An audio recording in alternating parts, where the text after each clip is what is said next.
This is a WTOP original podcast. From Podcast One. Coming up in this episode of Target USA. I can feel the threat. I can feel the Afghans. What are they going through right now? These wild animals came and collapse everything down. Diaries of Afghans, stories of heartbreak and trouble and desperation as they try to get family members out and friends trying too. We present two stories on this episode.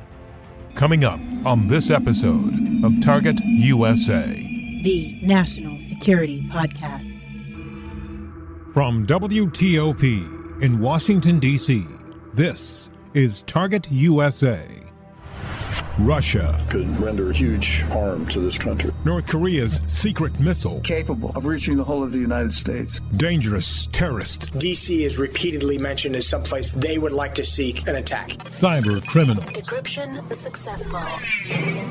America has a target on its back. And on this program, we investigate the threats, the people behind them, the agencies fighting them, and the impact on you. This is Target USA, The National Security Podcast. I'm JJ Green. I want to present just two short stories for you today of people either trying to get family out of Afghanistan or people in the U.S. trying to help Afghan friends get out. It's a desperate situation, and you've seen a lot of it on TV, but this really brings it home. Ahmadullah Siddiqui is an Afghan. He's a former translator with the U.S. military in Afghanistan. He's now in the U.S., and he's an SIV, Special Immigrant Visa Ambassador for No One Left Behind. He's been trying to get friends and family members out, and this is his story. Well, I feel shocked. I didn't expect this to happen that easily. Afghanistan was a bright country. Afghanistan was not a gifted country by anyone. I can feel the threat. I can feel the Afghans. What are they going through right now? These wild animals came and collapse everything down. All the infrastructure, all the growth, the promotion, the growth, and the everything we have had in the past 20 years with the help of U.S. forces.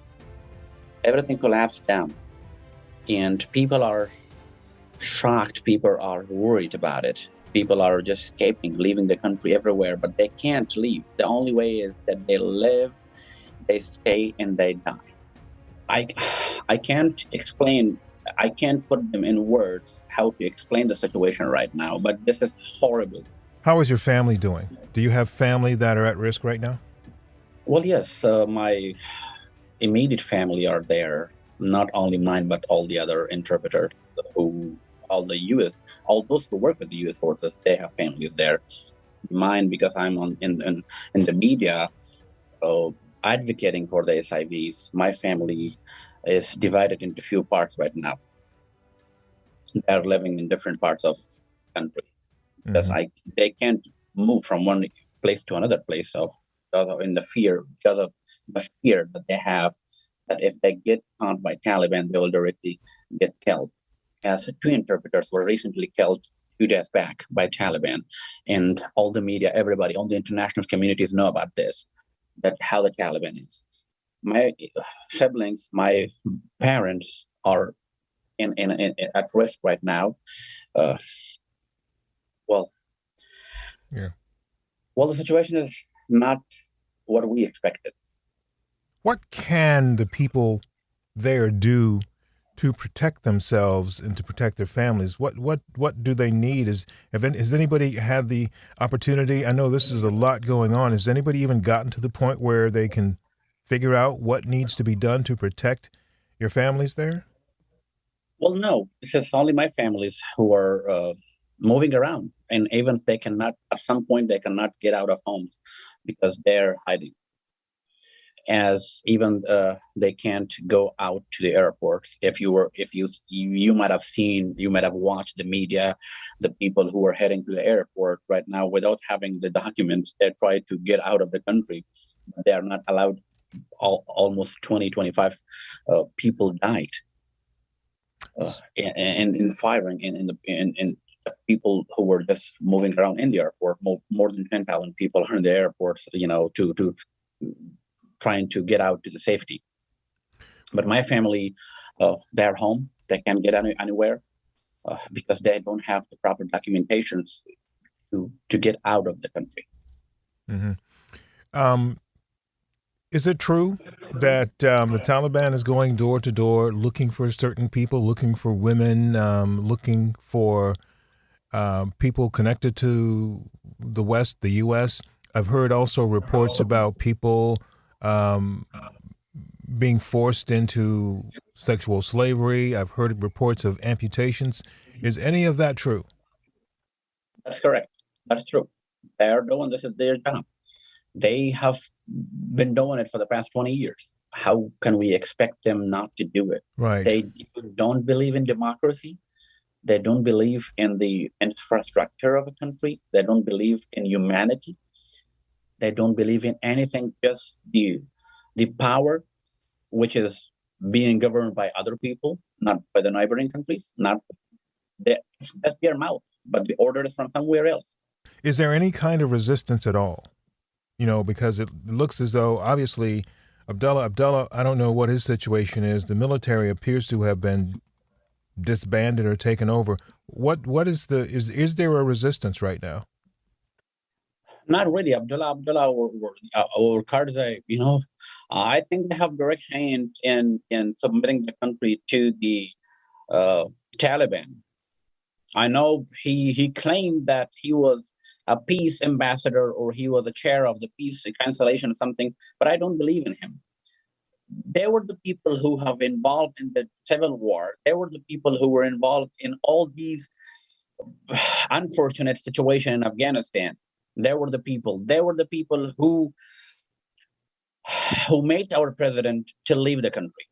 If they were not the people, then what are they doing here? Why the Taliban are not telling them anything? So it shows a direct hand with the Taliban that Abdullah in Karzai and some other puppies they had. And what do you think was the situation with Ghani leaving the country? Did he do that just because he just gave up, and or was he said the Taliban threatened him? What do you think about that? Well, the history was about to repeat itself, and it already repeated. So our former president, who was hanged by Taliban, the same thing was supposed to happen with President Ghani. They had a plan to kill him. That's why he left the country. And that was the best thing that he could have ever done. Instead of leaving the Taliban or letting the Taliban in the blood everywhere, it was the only option he had at the moment, because all his friends around him, all the opposite parties who claimed to be friends with him, left him alone. And they left the country to Pakistan. You might have watched them. All the senior parliament officials and some other opposition parties, they left the country and they're in Pakistan right now. So I don't know what the hell they are doing in Pakistan right now. And they were needed in Afghanistan. What are they doing right now? And that was the only option President Ghani had to leave the country in order to avoid the blood of the innocent people in the ground. So is this where Abdullah and all of those folks in his circle are? They're in Pakistan now? Abdullah and Karzai, they're in Afghanistan right now. The other parties, everybody else who claim to be the heroes, they claim that, we are the hero of this country. We fought with Taliban, we fought with the Soviet Union. Where are they now? They left the country. And they're in Pakistan, in a country where it has a direct hand in the power of Taliban. Abdullah, is there anything else that you think is important that we should talk about today? Of course, it's about the folks who work with the U.S. forces in Afghanistan. They're leaving behind them. There are thousands of people still left behind. They're crying. They're trying to get out of the country. I want the government, President Biden, to act immediately to keep our promise to our folks back in Afghanistan and bring them back home safety, or bring them anywhere to safety. Now the story of Thomas Praxedes. He's a retired Marine here in the U.S. trying desperately to help his interpreter friend get out.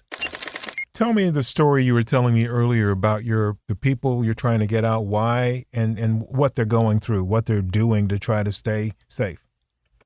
Yeah, so it all started on Sunday. I was headed to bed, and my old Afghan interpreter that I'm friends with on Facebook and have been friends for 10 years, he contacted me out of the blue and just had such distress in his voice of what was going on due to our country pulling out of there.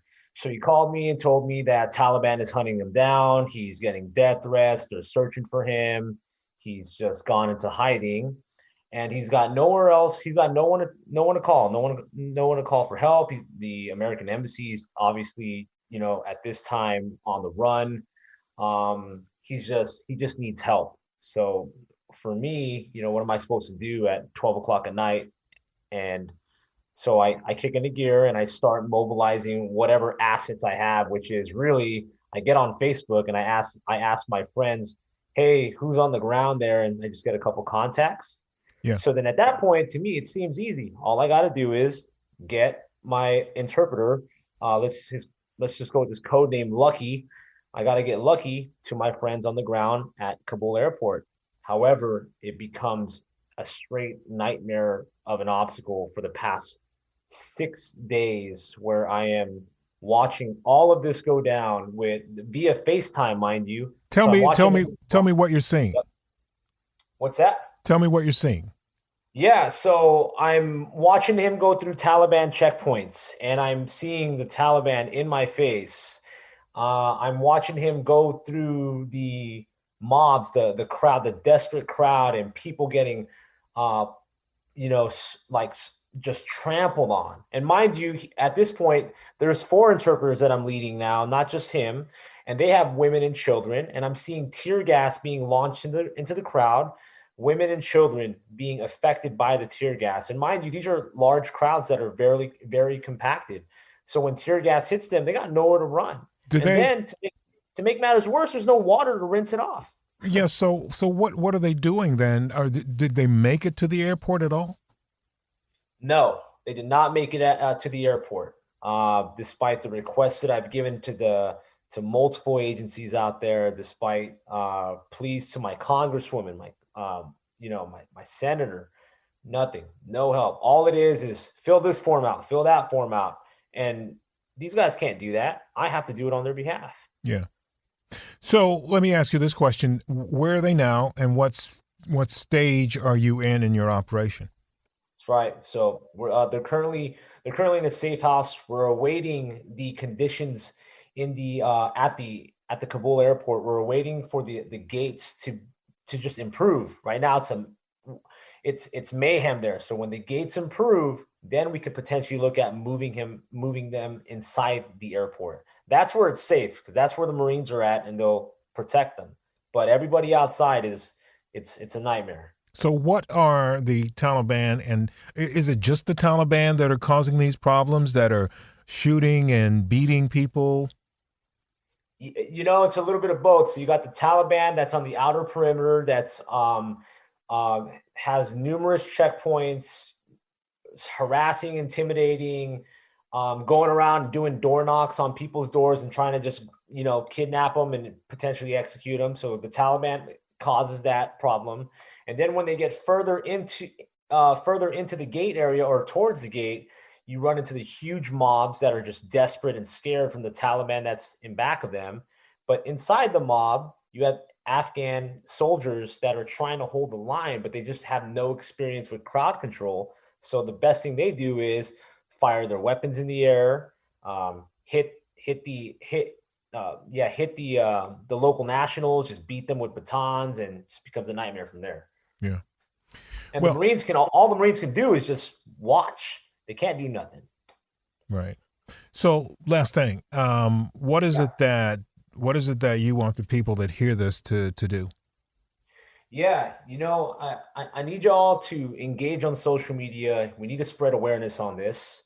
For one, whether it be share a post, create a post, or just educate yourself. Second, you could take it a step up and maybe just talk to your congressman, congresswoman, maybe your state leaders, and just bring this up at a higher level where maybe a bunch of them can corral and get to higher leadership and just explain that this is not fast enough. Like, I don't care what your political views are, but this withdrawal is not happening at the speed that it needs to be because of what's going on with, the Taliban and also like bureaucracy. Donate if you see an organization that is worthy and is trustworthy. And if you're a veteran and you have an interpreter friend, like, take charge and lead them out of there, because you're all they got. Thomas Praxedes, a retired Marine, trying to help friends get out of Afghanistan. There are many stories like this, and you're going to hear more of them in the coming weeks on Target USA. We're going to leave you with that to sit with this week. I know this is a bit shorter than normal, the program, but I'm doing this purposely so you have those stories to sit with, to think about, and to think about how perhaps you can do something to help these folks. Because as someone who's been there several times and seen what's happening in Afghanistan, there was an awful lot of hope on the ground there the last time I was there some years ago about people having a real chance at a future and democracy. But now all that's been swept away.